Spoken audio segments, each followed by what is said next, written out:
Stogas kiauras perimetru, beveik visur. Stogo nuolydis šiame šlaite yra 18 laipsnių. Pagrindiniai pratekėjimai ant šio stogo yra salajose. Ir jos buvo jau kelis kart remontuotos. Visi varžtai vietoje. Tai pratekėjimas bus štai nuo šito krašto. Vanduo bėga po šito lankstiniu. O po skarda turi būti dar vienas lankstinys. Greičiausiai ten arba jis nekokybiškas, o gal visai net nėra. Ir čia visos salojos suklijuotos su lipne bituminė juosta. Kaip ir čia, kaip ir čia. Šitos lipnios juostos, jos nepadeda.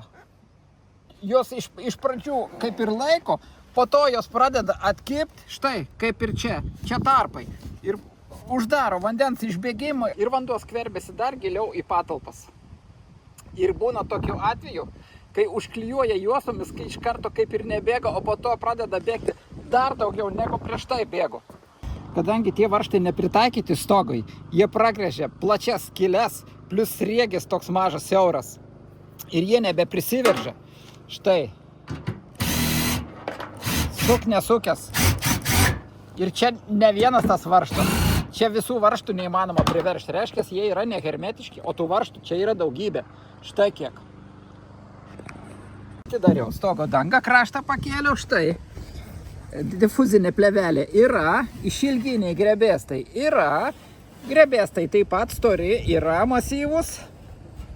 Kadangi yra išilginiai grebėstai, reiškia, oro tarpas taip pat yra. Suremontuoti tokį stogą tikrai galiu, bet ant kiek tai yra naudinga finansiškai perspektyvoje, tai didelis klaustukas.